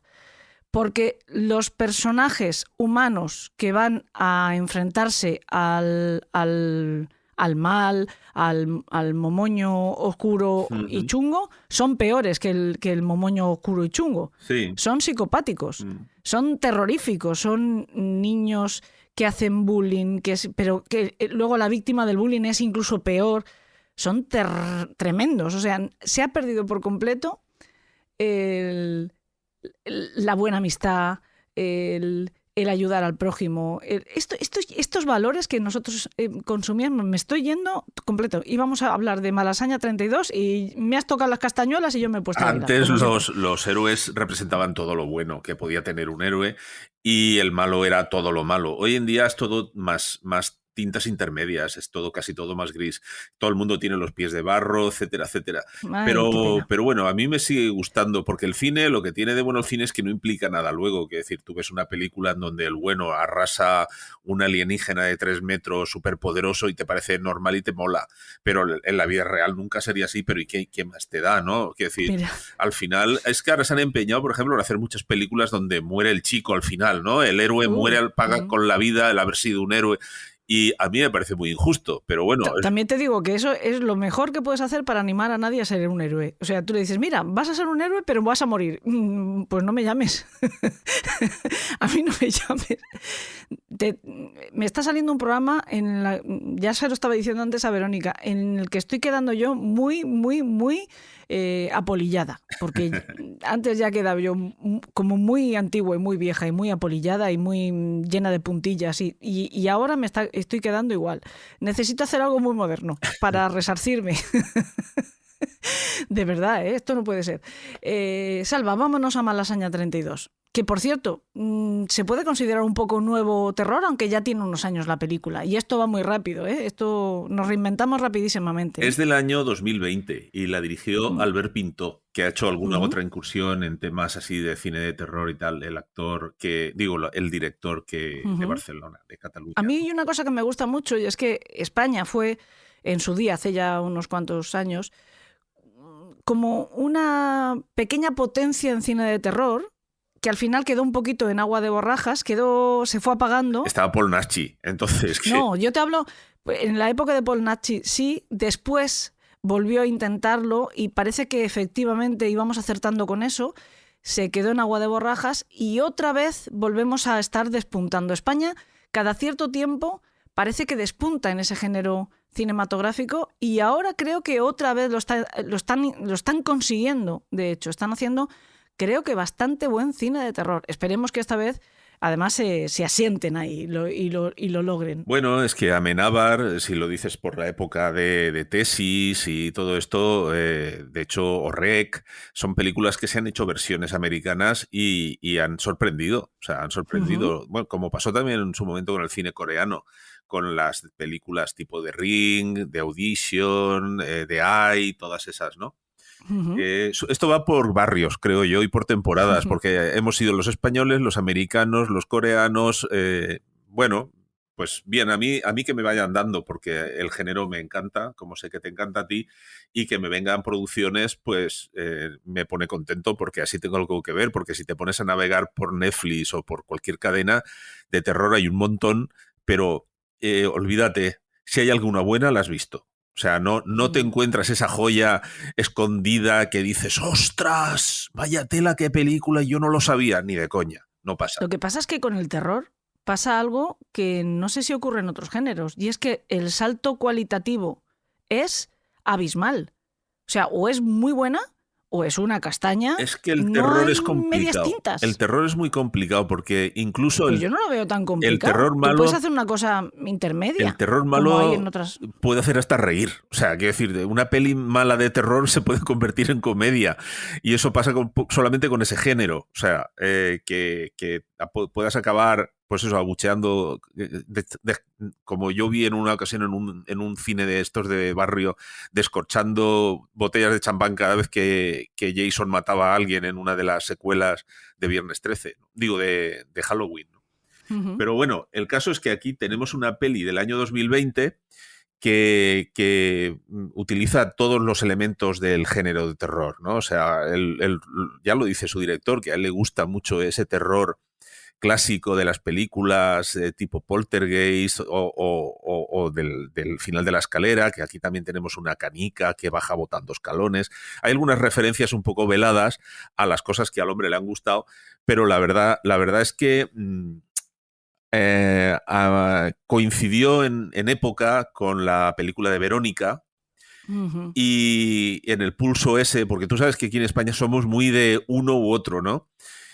Cuando tú puedes ir al cine perfectamente a ver las dos, pero aquí la gente se decantó más por Verónica. Pues yo disfruté de las dos, no tengo problema. Yo, a ver, es que aquí también pasa otra cosa, que Verónica está basada en una historia, entre comillas, real, por lo menos pasó. Luego se le ha dado muchas vueltas a lo que realmente pudo pasar. Tenemos amigos como Manu Carballal, David Cuevas, Juanjo Sánchez Oro, que investigaron el caso y encontraron más cartón que otra cosa, ¿no? Sí. Pero hablamos del famoso caso Vallecas. Sí, por lo menos existe la leyenda, o el mito, o el fenómeno creado del caso Vallecas. Y luego habrá quien creerá que de verdad, no, en Vallecas lo que ocurrió fue un fenómeno poltergeist verídico, y a partir de o lo uno o lo otro, pues bueno, se hizo esta película de Verónica que se inspira en lo que fuera que fue Vallecas, pero para crear una ficción que recuerda mucho, ¿eh? Es una ficción bastante aproximada a lo que se cuenta del caso Vallecas, con las licencias que el cine se suele tomar, ¿no? Pero está muy bien la peli, a mí me gusta mucho. Y por cierto, la precuela de, ¿cómo se llama? La Hermana Muerte. Sí, Hermana. A mí me ha gustado, me ha parecido muy entretenida también, ¿eh? A mí me gusta mucho. Está entretenida, está guay. Sí, la puedes ver y no te duele nada cuando la terminas, ¿no? ¿Qué quiere decir que no te duele? No, quiere decir que no dices, la han cagado al final, digamos. No son 7 horas sentado que al final tienes dolor. ¿Quieres decir eso? ¿Que es demasiado largo? No, me refiero a que te duele es que esta sensación de que cuando te sientas con ilusión a ver una película y la empiezas a ver y toda esa ilusión se va a hacer gárgaras a los 3 minutos, ¿no? Vale. Eso duele, a eso me refiero. Que por cierto, en la película de Verónica yo no he visto ninguna actriz abrir la boca como la protagonista de esa película. Cierto. La niña abre una boca que cabe por ahí el expreso, vamos, de el Orient será Express. Digital, ¿no? Yo creo que debe de haber un apoyo digital porque es que ahí cabe un besugo entero. O sea, sí. metes por ahí un salchichón, un besugo, medio jamón, no sé, la pobre tiene ahí un bocacho y luego es bonica la protagonista. Sí, es muy bonita la chiquilla. Sí. Bueno, pues nada, el caso es que sí, efectivamente, se estrenaron casi a la par y ganó Verónica. Y esta película no es que esté mal. Yo cuando la vi la primera vez me dio un regustillo guay hasta el final.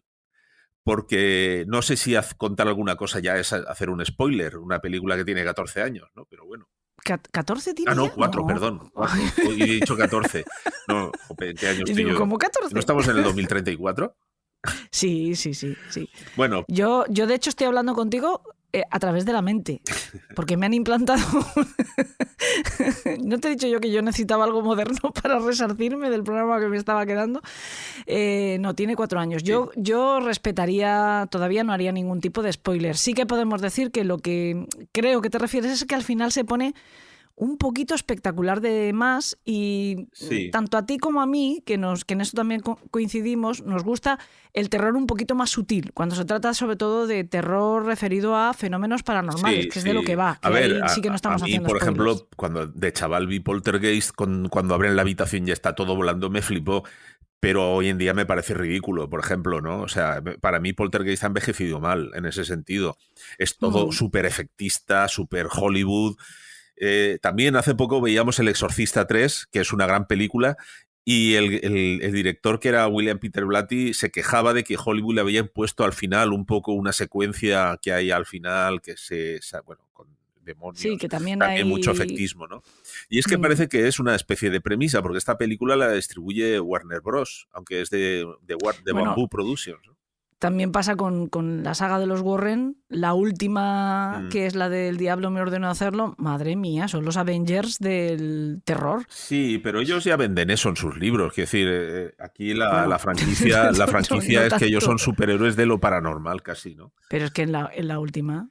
A ver, si pasa algo, ¿a quién vas a llamar? Al Doctor Extraño. Y si le pasa algo al Doctor Extraño, llamas a los Warren. O sea... No, sí. A ver...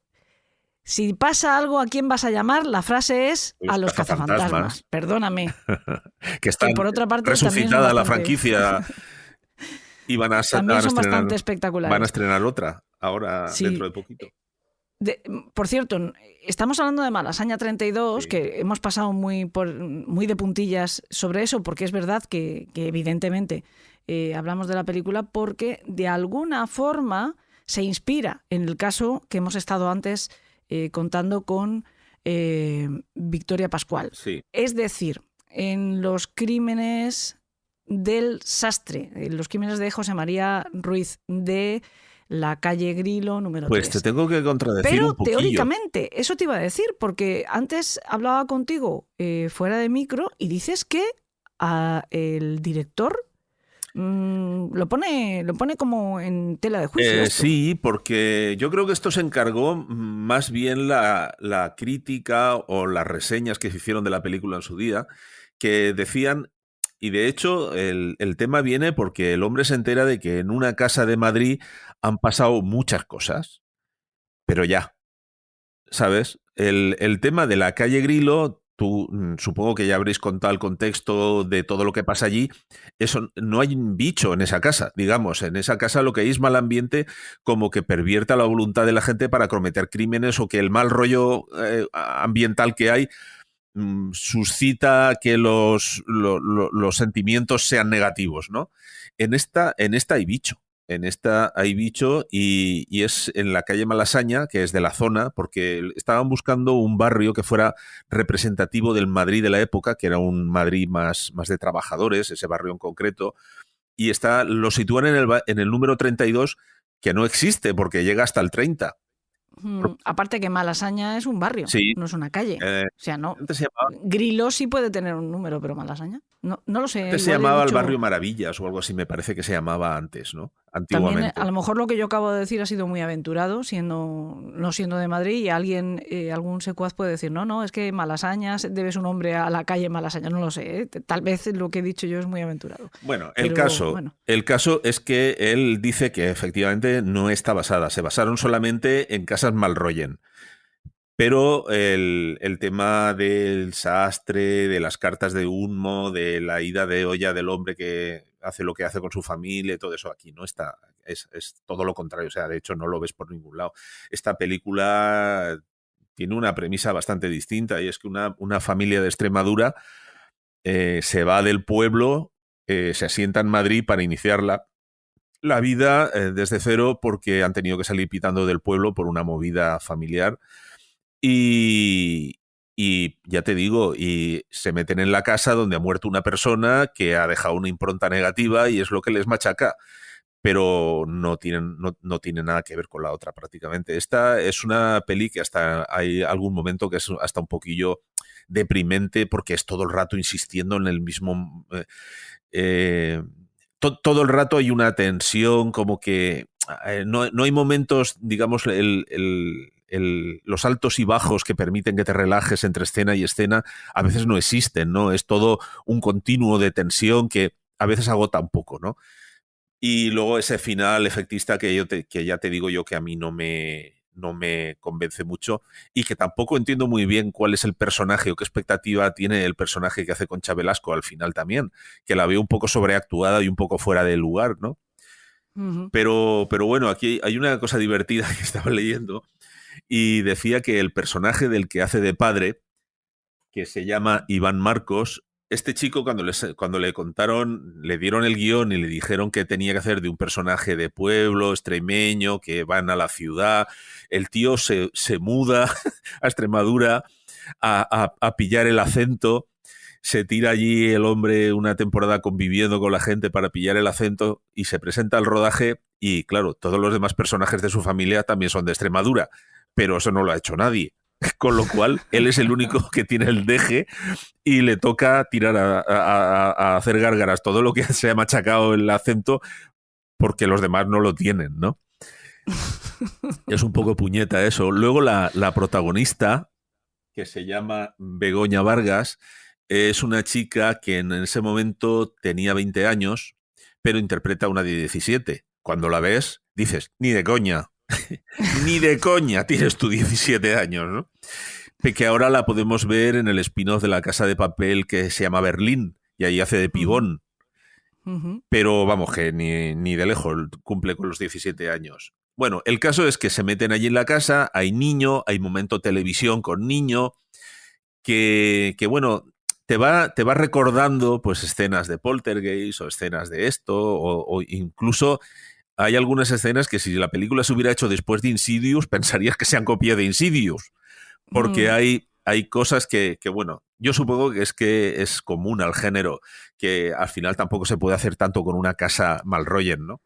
Mira, no me hables de copias, que he tenido yo una mala anécdota con una... Iba a decir secuaz, no voy a decir secuaz, voy a decir oyente, que nos ha acusado recientemente de copiar porque hemos coincidido con otro podcast en un caso que hemos tratado en este programa.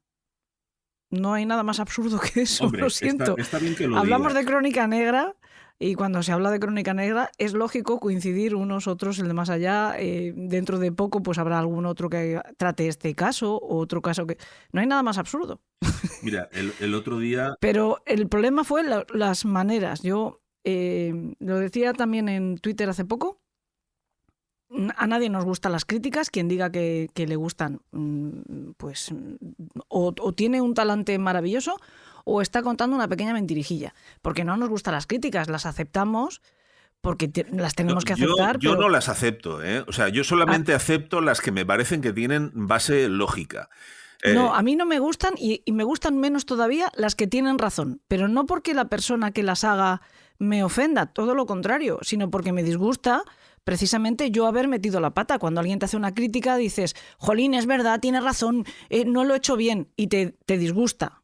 Es por eso, no porque me moleste que me hagan la crítica, sino porque me molesta yo haber fallado. Esa es la cuestión. Cuando uno es perfeccionista, pues claro, el meter la pata no le agrada. Pero lo que me molestó es las formas en las que esta señora se dirigió a mí. Porque directamente, en abierto en una red social, me llamó sinvergüenza a mí o a la persona que participaba en ese episodio en concreto, la colaboradora, porque me dijo directamente que éramos unas sinvergüenzas por haber plagiado a otro podcast que no menciona, no dice quién es. Dice que es un podcast pequeñito que lleva poco tiempo. Porque dice que hemos copiado ese podcast al hablar de un caso que ha tratado esa persona. Mira, nosotros hacemos Crónica Negra, lógicamente no podemos hacer exclusivas porque hablamos a partir de hemeroteca, a partir de libros, a partir de documentales. Lo que no hacemos, obviamente, es hacerlo a partir de otros podcasts, porque no lo necesitamos. Para eso está la hemeroteca, los libros y los documentales, como hacen el resto de compañeros, exactamente igual. Y es verdad que vamos a coincidir.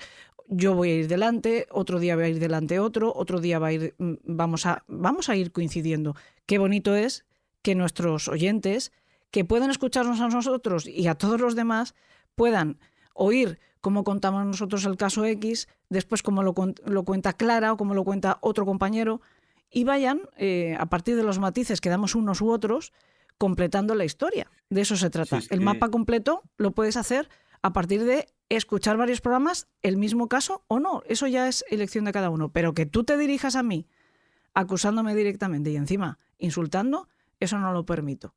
Y bueno, pues aprovecho así, por si acaso, como la bloqueé, a lo mejor no ha podido leer mi respuesta porque la bloqueé. Ya la tiene. Tiene ella y cualquiera que piense esto.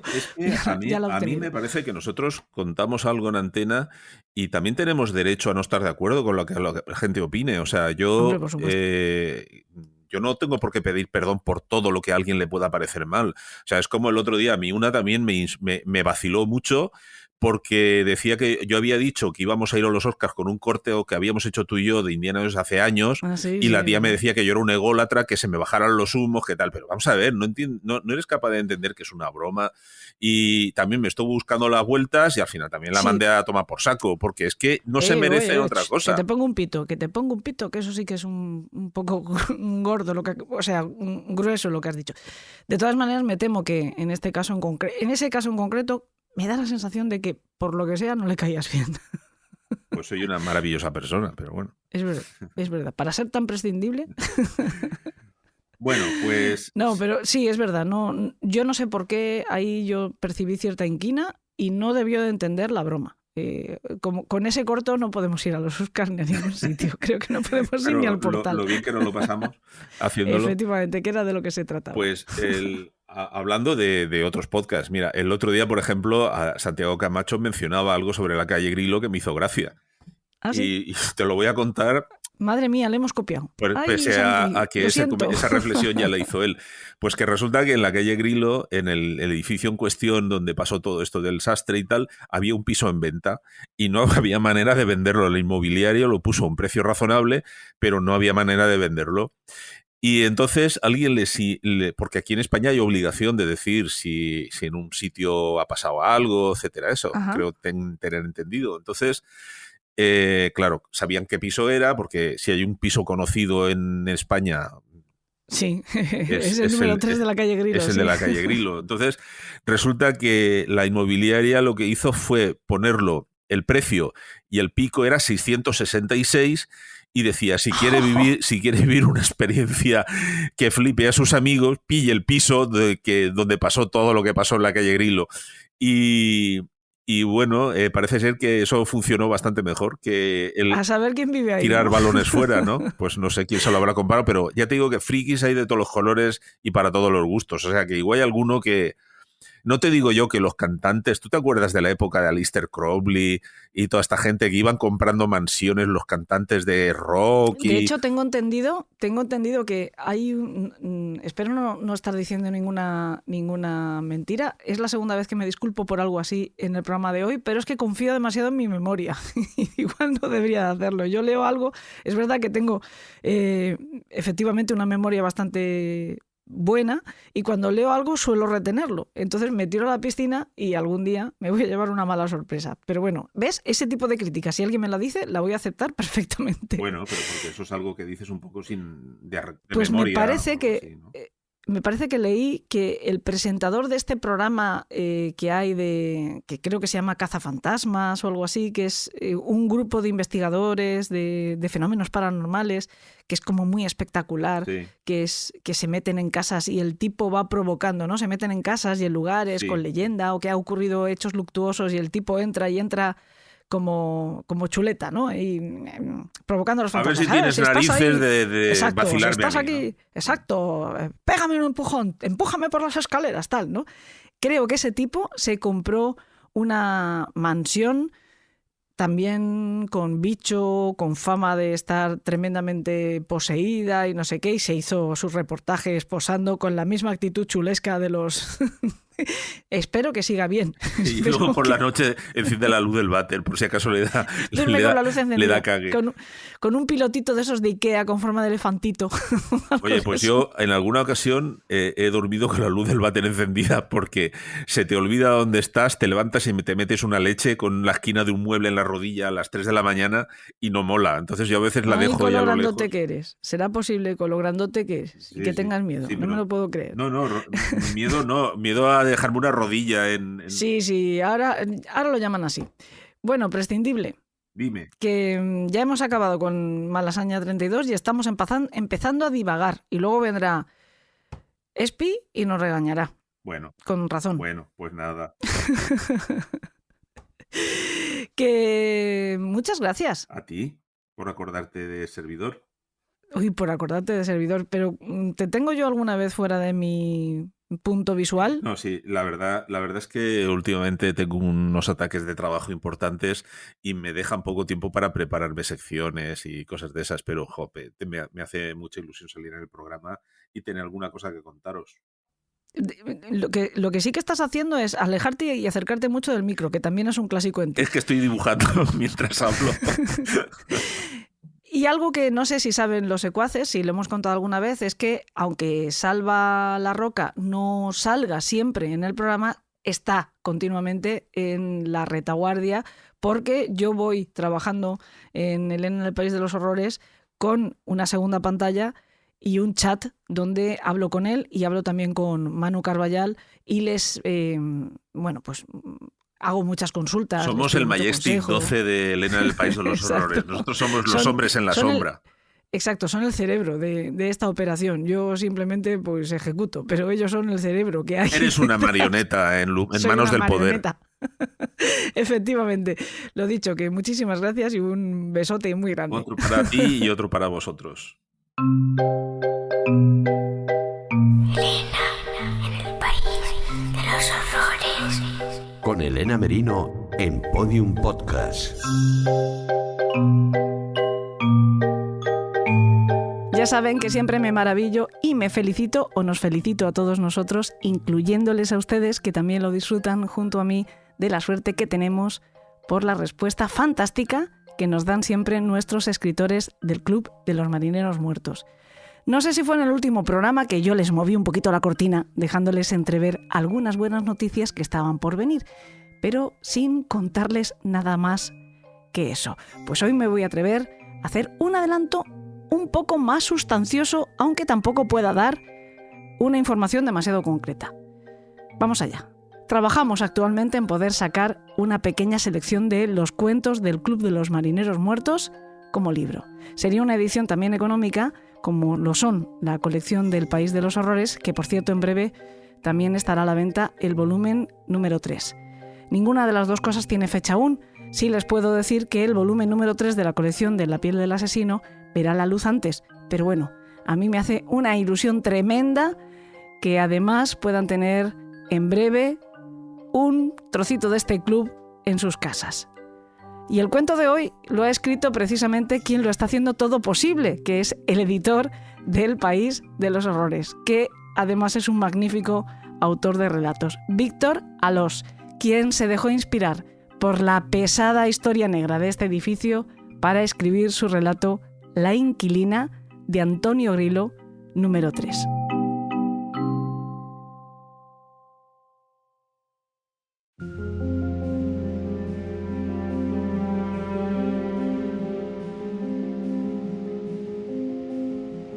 Entonces, ¿le gusta el piso?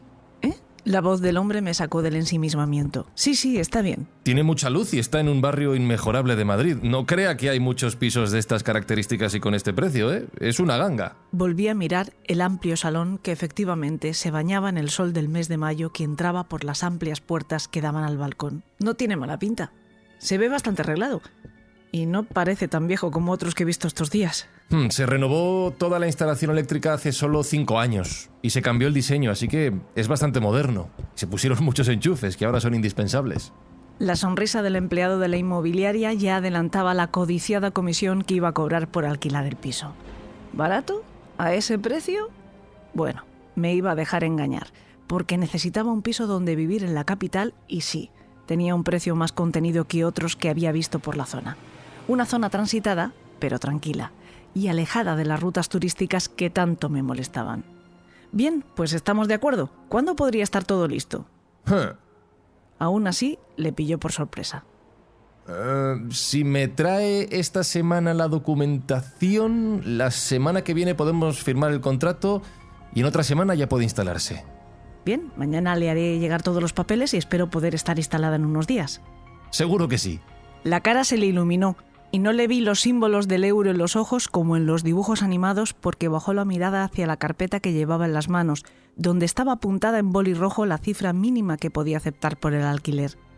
Una cifra que estaba segura era bastante por debajo de lo que yo había ofrecido. Pero había prisa. Nos despedimos y el hombre bajó rápido las escaleras, recordándome que cuanto antes llevara los papeles y pagara la señal, antes podría firmar e instalarme. Yo le seguí, pero a otro ritmo. No me apetecía bajar corriendo esas escaleras viejas. A diferencia del piso, no habían sido cambiadas en décadas y a saber si me hacían tropezar. Entonces no me haría falta el piso. Estaba en el rellano del primero cuando se abrió una de las puertas. Una chica, quizá unos 5 o 6 años más joven que yo, se asomaba con una gran sonrisa en los labios. Hola, ¿eres la nueva vecina? Hola, eso creo. Me mudaré dentro de un par de semanas. No es que yo sea muy sociable, pero la experiencia me ha enseñado que es necesario llevarse bien con los vecinos desde el principio. Así te ahorras bastantes problemas molestos. De todas maneras, la chica irradiaba buen rollo y los ojos acompañaban a esa sonrisa tan contagiosa. ¡Qué bien! Soy Isa. Ya iba siendo hora de que viniera gente joven a este edificio. Su cara cambió, esperando compartir un secreto que solo ella sabía. No te imaginas la edad media de los vecinos de este edificio. Entre la tuya y la mía no alcanza. Vaya, ¿hay muchos vecinos? No recordaba que el de la inmobiliaria me hubiera dicho nada de ese tema, solo que era un edificio tranquilo. Yo esperaba que todos ellos fueran personas normales y no me crearan muchos problemas. La verdad es que no. En el primero estoy yo sola en el D, la señora Milagros en el C y José en el A. En el segundo, una familia rumana de la que nunca me acuerdo el apellido, pero que tienen un hijo bastante mono. Y Antonio y Marifé en el segundo B.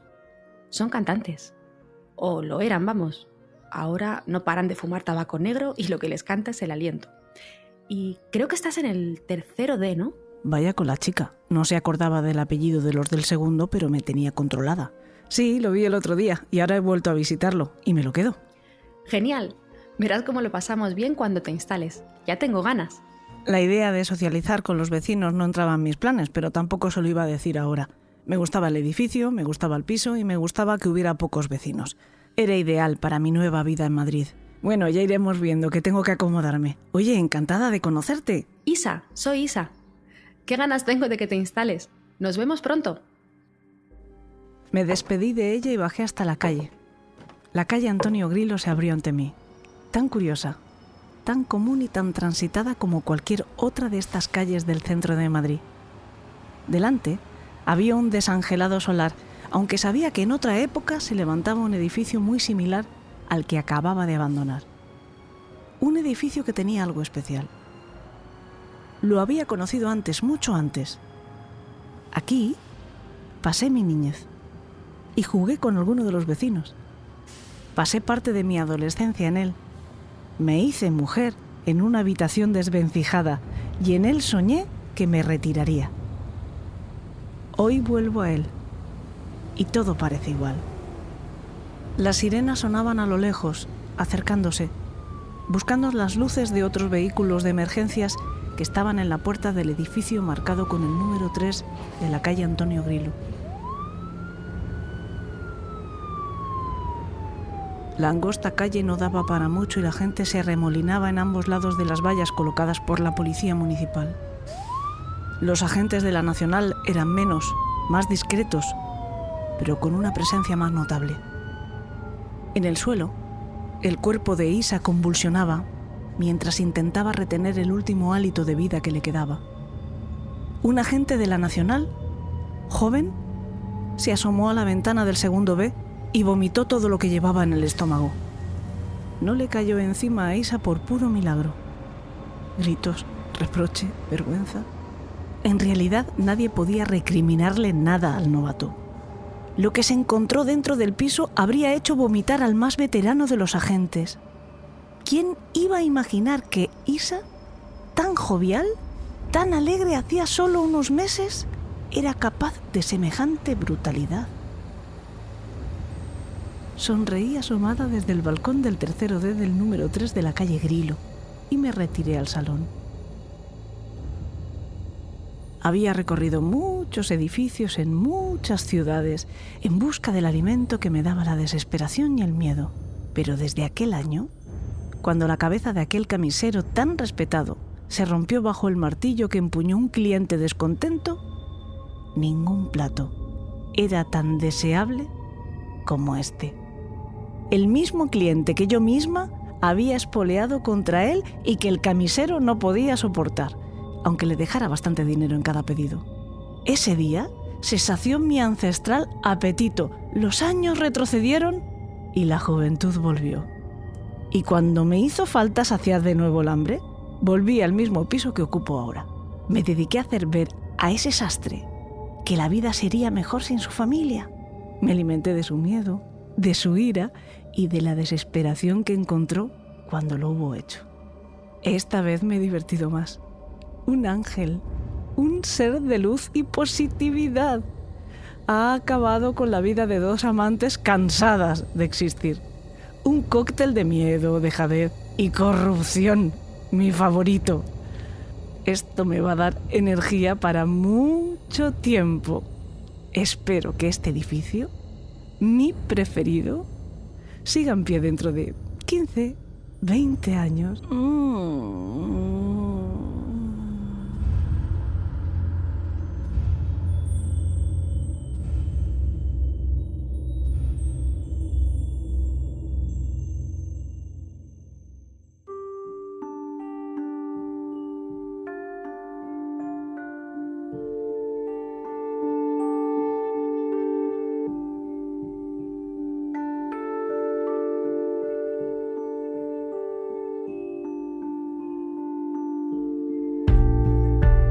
leído que el propietario que mencionábamos antes del piso donde tuvo lugar el crimen del sastre y donde aloja Víctor a su criatura sobrenatural protagonista del relato que acabamos de escuchar, se llama Javier. Yo imagino que estará ya curtido o harto, una de las dos. Mucha casualidad sería que escuchara este podcast, pero si es así, pues Javier, que te agradezco mucho que también toleres nuestra intrusión, aunque sea esta extraña y paradójica intrusión remota. Ya saben que la visita a nuestro club significa que nos vamos, pero antes, a veces, pues también tengo recados que dejarles. Tengo un par en esta ocasión. En primer lugar, me voy a permitir recomendarles muy encarecidamente que no se pierdan el programa de la semana que viene, aunque sea de mecenas. Los que ya están suscritos, pues lo tienen hecho, pero los que no, les va a merecer mucho la pena darse de alta, aunque sea solo por este mes. Porque no hemos contado todo lo que se puede contar sobre el crimen de la calle Antonio Grillo.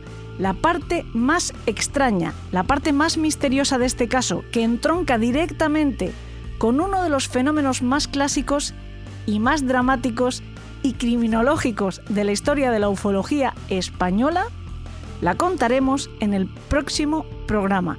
Además, con quien mejor la conoce, porque más profundamente la ha investigado, José Juan Montejo. El otro recado es para todos aquellos de ustedes que, como a mí, les encanta la figura de Sherlock Holmes y de su padre, del escritor Arthur Conan Doyle. Esta semana he publicado en Zenda Libros un reportaje que pueden encontrar bajo el título Arthur Conan Doyle, detective asesor, pero que bien se podría haber llamado De casta le viene al galgo, porque hablo de lo bien que se le daba al escocés resolver misteriosos casos criminales. Como les digo, lo pueden encontrar en la web de Zenda Libros, zendalibros.com, por si les apetece leerlo.